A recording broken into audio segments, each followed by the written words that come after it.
What is up, Broncos fans? The Denver Broncos show back here again, here to give you guys my game recap for the Broncos 41-23 loss to the New England Patriots on Sunday. The Broncos fell to 8-6 with this loss. Tough game, give the New England Patriots all the credit in the world. They had a great game plan and they executed it very well, and they played a great game. I mean, they had a slow start, but from the second quarter on, they just lit us up, and they really kind of set the tempo of the game and took it to us. And give credit to Tom Brady, Bill Belichick, and the rest of the players on the New England Patriots. They played a great game, and they took it to us, and it was definitely a tough game to watch as a Broncos fan.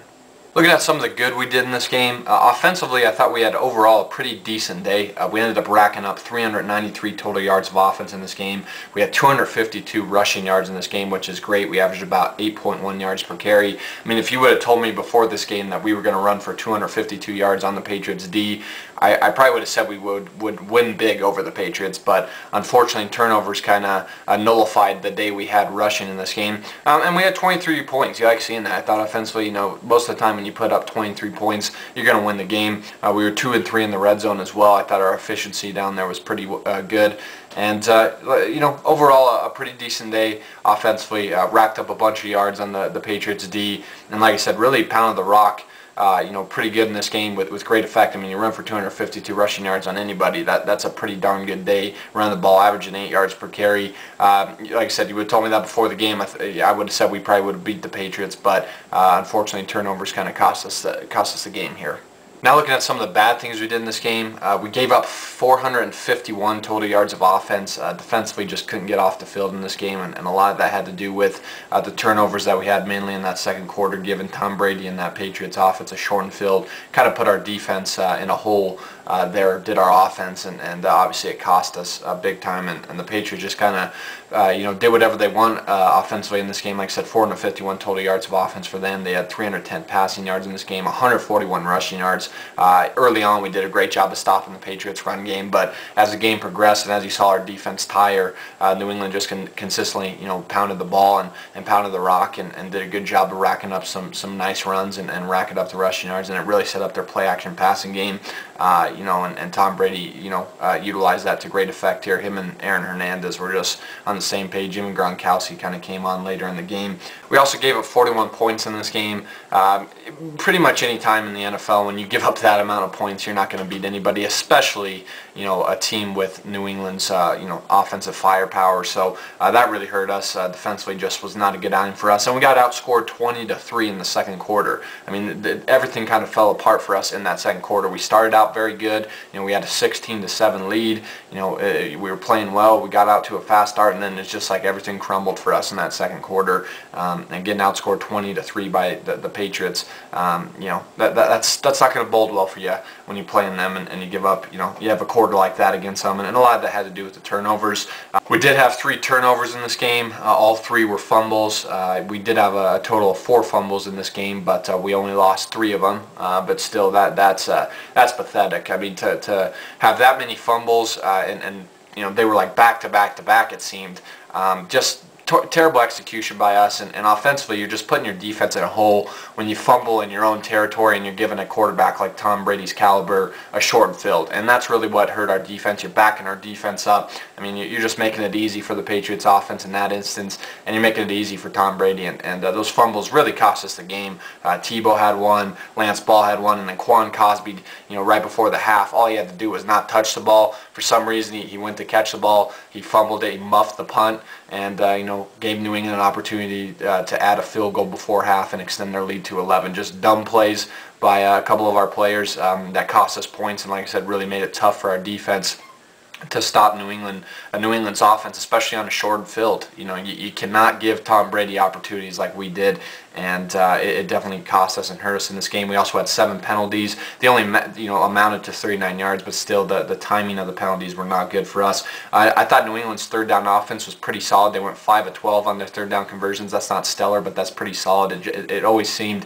throughout this game that our defense just could not get off the field against the Patriots offense in this game. The pressure on Tom Brady wasn't good from us. We weren't able to really get any pressure on him at all. It seemed like he had a clean pocket to throw in almost every time he dropped back. And give the Patriots offensive line credit, mainly their tackles, a lot of credit. They did a great job of protecting against Doomerville and Von Miller throughout the game, and they really took Von Miller out of this game. I was very surprised by that. When you only get 2 sacks on Brady, and when he drops back 34 times, and a majority of those dropbacks are he's thrown in a clean pocket, day's not going to be good for your defense. And Brady, he had a great game. He tore us up. He went 23 of 34 for 320 yards and 2 touchdowns. He killed us, and a lot of that had to do with the lack of pressure we were getting on him.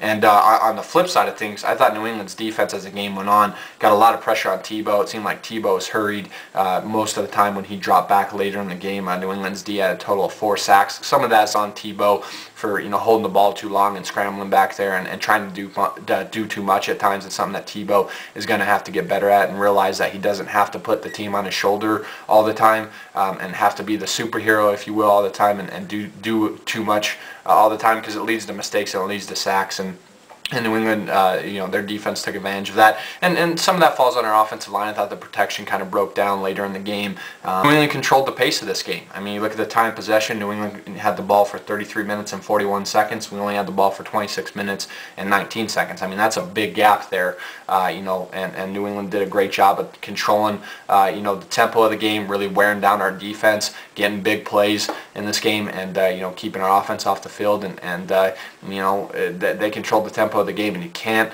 let an offense like New England's do that to you if you want to beat them. And that's another thing that really hurt us. And you look at the big plays we gave up in the passing game here to the Patriots, who are pass first offense. I mean, in this game they had a 46, 38, 33, 21, and 19-yard reception or pass play in this game. I mean, Tom Brady just killed us, and a lot of that had to do with the lack of pressure that we were getting on him. A lot of that had to do with the turnovers in our own territory that killed us, and a lot of that had to do with blown coverages, and no Brian Dawkins in this game. Obviously that hurt us a lot, and that was a big loss for us, and you saw it affect us greatly here. I mean, Aaron Hernandez went off on us. I mean, the guy finished with 9 catches, 129 yards, and a touchdown. I mean, and missed tackling as well. I thought our tackling was terrible in this game, and it cost us a lot of big plays, and ultimately it was just kind of a poor outing by us. We made way too many mistakes, and a team of New England's caliber, you can't do that against, and they capitalized on every mistake we made here in this game. Now looking at some individual stats here, starting with Tim Tebow. Tebow went 11 of 22 in this game for 194 yards, also had 12 carries for 93 yards and 2 rushing touchdowns in this game. Overall, a pretty solid outing for Tebow. There's not really much to say about his performance. I mean, he definitely wasn't the reason we lost, but he didn't play outstanding. He didn't play great. He had 2 fumbles in this game. You don't like seeing that, one of which was in our own territory, which led to a touchdown by the Patriots. You can't do that. I mean, it was just a bad play by Tim, trying to do too much and not willing to take the sack. Just try to pitch the ball, lost the ball. Can't do that. And accuracy-wise, I mean, he only completes 50% of his passes here in this game, but a lot of that had to do with the pressure he was under. I mean, he was scrambling out of the pocket, just throwing the ball away. New England's front 7 was getting a ton of pressure on him in this game, definitely as the game wore on, and that obviously affected Tebow's throws as well in this game. But overall, pretty solid outing for Tim. He started out great, I thought he looked phenomenal in that first quarter, but as the game wore on, and as the New England just kept scoring points and wearing our defense down, he kind of saw the momentum our offense gained early on just kind of sucked out of him, if you will. And it definitely, I think, probably affected Tebow in this game, and the fumble wasn't good, and overall just not the greatest game in the world for Tebow, but not the worst. I mean, pretty solid outing for him. Started out great, just wasn't able to be effective as the game wore on and as New England built that lead up. But I love how the media wants to make everything about the Broncos about Tebow. It's come to the point where I'm kind of sick of hearing about Tim Tebow, and it's not even his fault. It's the media's fault. It's the people like networks like ESPN and people like Colin Cowherd and Stephen A. Smith and even Skip Bayless, who supports him. Guys like that just want to keep riding this Tebow mania crap, and honestly, I'm so sick of it. I really am, as a Broncos fan. I've been sick of it for a while now, and it's not Tebow's fault. I'm not blaming Tebow for it at all, because he makes it about the team. He doesn't make it about himself, and that's one of the things you gotta love about the guy. But looking at what Tebow's done so far this year, obviously 7-2 as a starter. Is he the long-term answer? I'm not sure about that, but I think Tebow definitely deserves to be the starter of this team next year. I mean, what he's done, with this team this year has been very fun to watch and has been great. I mean, you got to give him some credit for that. Obviously, a lot of that credit also falls on the play of this defense this year, and the way Matt Prater's played down the stretch through this 6-game win streak that we had. Made some really clutch kicks for us, but I think Tebow definitely has earned the right to be the starter of this team next season. But I still don't think that means that the Broncos can't draft a quarterback in the first round this year, because the top 3 guys, Andrew Luck, Matt Barkley, and Robert Griffin, are also talented. I mean, we're not getting Luck, and we're probably not getting Matt Barkley, but if maybe we trade up and the Broncos want to go with one of those guys and make a big trade, I don't think the Broncos don't have the right to do that. I mean, I wouldn't be mad at them for that, but I've said it before, I will always support Tim Tebow as a starting quarterback of this team. I think he's gotten better each week, and what he's, the leadership he's brought to this team has been great, and I'm riding with him as of right now, and I really don't care what any of the haters say about him. But am I ready as a Broncos fan to say he's the quarterback for us for the next 5 to 10 seasons? Not yet, but definitely deserves the right to be the starter next year. And overall, I thought it was a pretty solid outing for Tebow here against New England. Thomas also had another big game. He had 7 catches here for 116 yards. It's really been great to watch Demaryius Thomas flourish the past 3 weeks. I mean, he's really been on fire the past 3 weeks, to be honest with you, and he had another big game here. As long as Thomas can stay healthy and as long as he can continue to improve, he can be a force. I mean, you look at what he did last season as a rookie. He only played 10 games last year, and he had 22 catches for 283 yards and 2 touchdowns. This season, through only 9 games that he's played, he's already got more catches with 25, way more yards with 441, and he has 4 touchdowns. So he's improved in every aspect. You like seeing that, and as long as he can continue to stay healthy, continue to flourish and improve as a receiver, he's got all the physical tools. He's a much better blocker than people give him credit for. He can do some damage, and he's had a good couple weeks for us, and hopefully he can continue to play well these last 2 games, and hopefully if we make the playoffs, into the playoffs, and whatever happens there, he can carry the momentum that he gained this year into next season and continue to get better as a wide receiver, because I think he's got a ton of potential. Now just talking about some defensive players here. Chris Harris had 9 tackles in this game. Chris Harris has been one of the best surprises, I should say, on this defense this season. Guy that no one drafted, went undrafted, no one thought anything of, and just came into this season, had a great year, and just had a great year. I thought he had a decent game here against New England. Defensively, overall, is a pretty terrible game for us. I mean, New England's offense did whatever they wanted to our defense here, and obviously a lot of that had to do with Brian Dawkins being out and just some mistakes we made in our coverages and overall as a defense. But Chris Harris had another good game. He's had a great year, and he's really established his place on this defense. And Elvis Dumervil had 2 tackles and a sack. He now has 8.5 sacks on the year, and all of those are in the months of November and December. I've said it the past couple videos, the past couple weeks, Elvis has really ramped up his level of play as he's gotten healthy this season in these last 2 months, November and December, and he's on a roll, man. Another game with him for a sack, and now 8.5 on the year. Good game for Elvis.